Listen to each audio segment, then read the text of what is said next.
باتوں کو خوب دھیان دیں. اپنے جو لوگ مسجد سے دور ہیں ان کے پاس جائیں، بھلے وہ ہمیں جھڑکیاں دے، ہمیں گالیاں دے، ہمیں باتیں سنائیں، کچھ بھی کرے، لیکن پھر بھی جانا نہ چھوڑیں. ایک آدمی کی ذمہ داری پورے لوگوں پر ہے، اور پورے لوگوں کی ذمہ داری ایک آدمی پر ہے. یہ سوچ کر چلیں. میری ذمہ داری پورے لوگوں پر ہے، اور آپ کی پورے لوگوں کی ذمہ داری میرے اکیلے پر ہے. کلکم راع وکلکم مسئول عن رعیتہ. اللہ کے نبی نے فرمایا تم میں سے ہر ایک ذمہ دار ہے، اور ہر ایک کو اس کی ذمہ داری کے بارے میں پوچھا جائے گا. اس لیے ان باتوں کا دھیان دیں. میں کیا کیا سمیٹ کر آپ کے سامنے رکھوں؟ بہت ساری چیزوں پر توجہ دینے کی ضرورت ہے. خاص کر کم سے کم اتنی کوشش ضرور کرو کہ ہمارے دل آپس میں ملے ہوں. بنیادی چیز، کیونکہ جب تک آپس میں دل ملے نہ ہوں ہم ان چیزوں کو آگے نہیں بڑھا سکتے. یہ ہماری بنیادی طاقت ہے. ید اللہ علی الجماع. اللہ کا ہاتھ جماعت پر ہے، نہ کہ ٹوٹے ہوئے دلوں پر. ہم آپس کے اپنے دلوں کو صاف کریں. کسی وجہ سے اگر دو لوگوں میں، دو بھائیوں میں، ہمارے دو افراد میں یا چند افراد میں عہد شکنی یا دل ٹوٹے ہوئے ہیں، یا آپس کے اندر کچھ ناچا کیا ہیں، تو ان کو مل کر ختم کریں.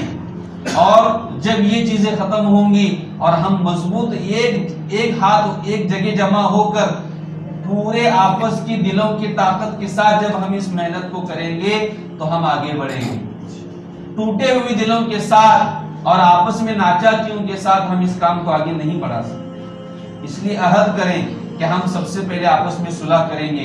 نہیں تو اگر ہم آپس میں آج نہیں ملے تو یہود و نصارہ بس ہمارے اسی انتظار میں بیٹھے ہیں کہ ہم ٹوٹے رہیں اور وہ اپنا کام اچھے طریقے سے آگے بڑھاتے رہیں. اسی انتظار میں بیٹھے ہیں کہ مسلمانوں کو آپس میں لڑواؤ اور ایک دوسروں کے دلوں کو توڑ دو، اور پھر جب یہ آپس میں ٹوٹیں گے تو وہ ان کا کام آسانی سے کرتے رہیں گے. ہمارے شیخ الحدیث مولانا امیر حمزہ صاحب نے کئی سال پہلے جب ہم پڑھتے تھے اس وقت میں واقعہ سنایا تھا کہ ایک عیسائی عورت سر کے بال منڈا رہی تھی. ایک عیسائی عورت اپنے سر کے بال منڈا رہی تھی. تو کسی نے ان سے پوچھا کہ تم عورت ہو کر سر کے بال منڈا رہی ہو؟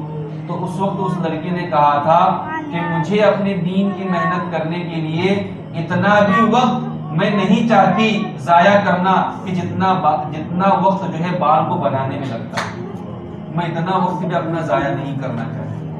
میں چاہتی ہوں کہ میرا اتنا وقت بھی میرے دین کی محنت میں لگے.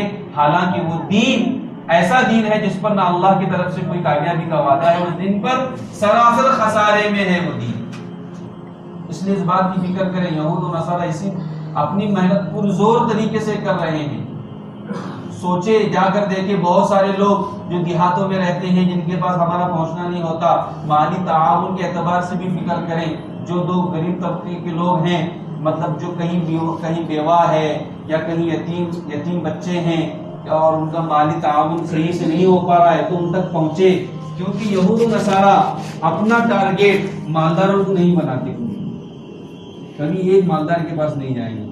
اپنا ٹھکانہ اور اپنا ٹارگیٹ انہی لوگوں کو بناتے ہیں جو یتیم ہے، غریب ہے، بیوہ رہتی ہے. وہ جائیں گے، ہر اعتبار سے اس کی مدد کریں گے. اس کو ہم چند روپے نہیں دے سکتے، وہ لاکھوں دیں گے. ہم ایک آدھ گھر بنا کر نہیں دے سکتے، وہ بنگلہ بنا کر دیں گے. ہم ایک آدھ گاڑی نہیں دے سکتے، وہ 4 ویلر لا کر دیں گے. ہر اعتبار سے وہ تیار ہیں اپنی دین کی محنت میں. تو ان باتوں کا خیال کریں. ابھی کچھ دنوں پہلے ایک میسج آیا تھا جس کے اندر ایک لڑکی کی داستان تھی، جس میں لکھا کہ کسی عالم کے ساتھ اس لڑکی کا نکاح ہوا، اور عالم صاحب جو ہے ان کی دونوں کی زندگی اچھی چل رہی تھی. کچھ دنوں کے بعد گاڑی کے ایکسیڈنٹ حادثے میں عالم صاحب کا انتقال ہوا. ان کے کچھ 2 بچے تھے، 2 یا 3 بچے.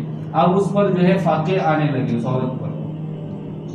گھر والوں نے پوچھ کر نہیں دیکھا، بھائیوں نے بھی پوچھ کر نہیں دیکھا، نہ لڑکے والوں کی طرف سے نہ لڑکی والوں کی طرف سے کسی نے توجہ نہیں دی. اب یہ بیچاری کسی کے گھر جا کر کھانا بنا رہی ہے، کسی کے جا کر برتن دھو رہی ہے، کسی جا کر جھاڑو لگا رہی ہے، کپڑے دھو رہی ہے. گزارا چلنے کو تیار نہیں. اچانک اس کا جانا کسی عیسائی کے گھر میں ہوا. جب عیسائی گھر میں ہوا اور اس گھر والے نے مرد نے جب تحقیق کی تو اس نے اپنی پوری داستان سنا دی کہ ایسے ایسے حالات ہیں. اس نے کہا میں آپ سے غلط کام تو نہیں کروں گا لیکن مالی اعتبار سے خوب تعاون کروں گا. اس کا فاقہ اس نے دور کر دیا, ہر اعتبار سے اس نے ساتھ دیا. اس کا کرنا ایسا ہوا کہ وہ عورت اس سے متاثر ہوئی کہ جب یہ غیر ہو کر مجھے اتنا ساتھ دے رہا ہے تو کیوں نہ اس کے دین کو اختیار کیا جائے. اور جب گھر والوں کو پتا چلا کہ ایسے مسئلہ پیش آیا ہے اور اس نے جو ہے عیسائی مذہب اختیار کیا ہے تو اب فون جانے لگے.